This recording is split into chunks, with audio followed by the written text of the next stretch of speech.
Hi friends, అందరూ ఎలా ఉన్నారు? మేమైతే చాలా బాగున్నాను. ఈరోజు అయితే మనం అన్ని కర్రీలోకి సెట్ అయ్యే మజ్జిగ చారు చేసుకుందాం. ఇది చాలా సింపుల్ అండ్ టేస్టీ రెసిపీ అండి.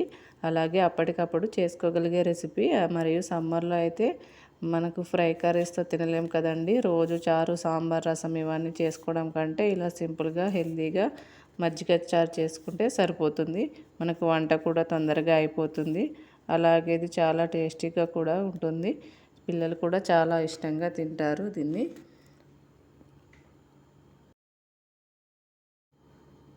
పిల్లలే కాదండి, చిన్నపిల్లల నుండి పెద్దవాళ్ళ వరకు అందరూ తింటాము.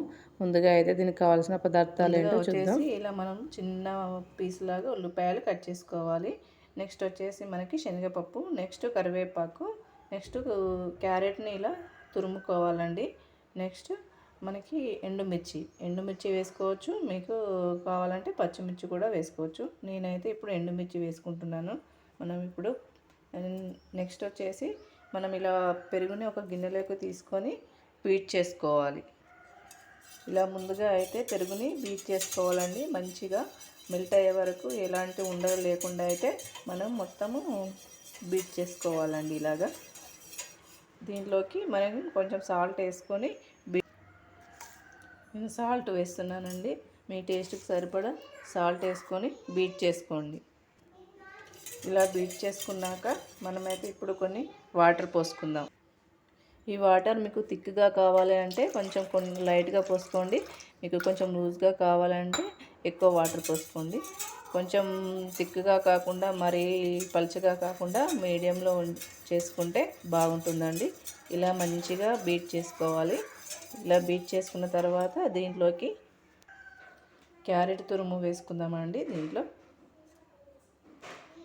నెక్స్ట్ ఉల్లిపాయలు కూడా వేసేసుకోవాలి. ఇప్పుడే ఉల్లిపాయలు కూడా వేసేసుకొని మళ్ళీ మనము బీట్ చేసుకోవాలి. ఇలా మొత్తం అంతా అన్నీ కలిసేటట్టు ఇలా బీట్ చేసుకోవాలి.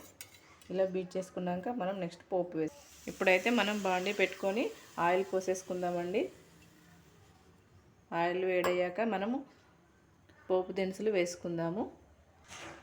ఆయిల్ వేడయ్యిందండి. ఇప్పుడు ఆవాలు వేసుకుందాం. నెక్స్ట్ జీలకర్ర అండి వేగాయండి. ఇప్పుడు చిన్న ముక్కలుగా చేసుకున్న ఇక్కడ ఎల్లిపాయ కొంచెం ఒక 2 పీసులు వేసుకోండి, సరిపోతుంది. చిన్న ముక్కలుగా చేసుకొని వేసుకోండి. నెక్స్ట్ శనగపప్పు వేగాక మనం నెక్స్ట్ అయితే ఎండుమిర్చి వేసుకుందామండి. మీరు ఎండుమిర్చి ప్లేస్లో పచ్చిమిర్చి వేసుకోవచ్చు, లేదంటే ఎండుమిర్చితో కూడా టేస్ట్ బాగుంటుందండి. ఎండుమిర్చి వేగాక నెక్స్ట్ కరివేపాకు. పోపు అంతా ఇలా బాగా వేగాలండి. మంచిగా వేగితేనే టేస్ట్ బాగుంటుంది. ఇప్పుడు దీంట్లోకి చిటికెడు పసుపు వేసుకోవాలి. ఇప్పుడు వచ్చేసి అయితే మనం ఇంకా ముందుగా బీట్ చేసుకున్న మజ్జిగనైతే దాంట్లో వేసేసుకోవడం అంతే, సింపుల్ అండి. ఇలా పోసేసుకోవాలి.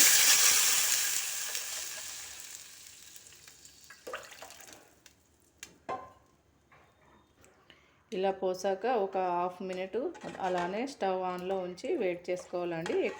ఎక్కువసేపు వెయిట్ చేయకూడదు ఇది, ఎందుకంటే విరిగిపోయినట్టు అవుతుంది. ఇది పెరుగు కదా అండి.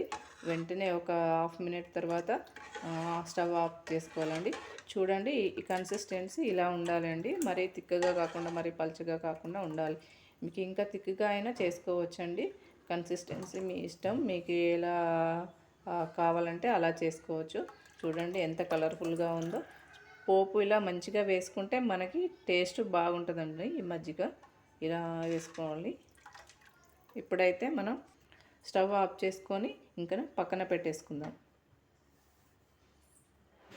ఈ సమ్మర్లో ఇలా సింపుల్గా అన్ని కర్రీలోకి సెట్ అవుతుందండి. ఇది ఇలా చేసుకోండి. ఏ కర్రీలోకైనా మంచిగా టేస్ట్ ఉంటుందండి. ఈ సమ్మర్ కదా, ఇంకా మనకి ఫ్రై కర్రీస్తో తినలేం కదా. ఇలా డైలీ చేసుకున్నా ఎలాంటి ప్రాబ్లం ఉండదండి. మంచిగా ఇది మజ్జిగ కాబట్టి మనకు మంచిగా డైజెషన్ అవుతుంది కదా. ఇలా డైలీ చేసుకున్నామంటే అన్ని కర్రీలోకి అందరు ఇష్టంగా తింటారు. నా ఛానల్ని కొత్తగా చూస్తున్నట్టయితే ప్లీజ్ సబ్స్క్రైబ్ చేసుకోండి అండ్ లైక్ చేయండి. ఇంకా మీ సపోర్ట్ నాకు ఇవ్వండి. ఇలాగే ఇంకా ఎన్నో మంచి మంచి వీడియోస్ చేస్తానండి. మీ సపోర్ట్ నాకు కొంచెం ఇచ్చి లైక్ అండ్ సబ్స్క్రైబ్ చేసుకోండి. Thank you for watching.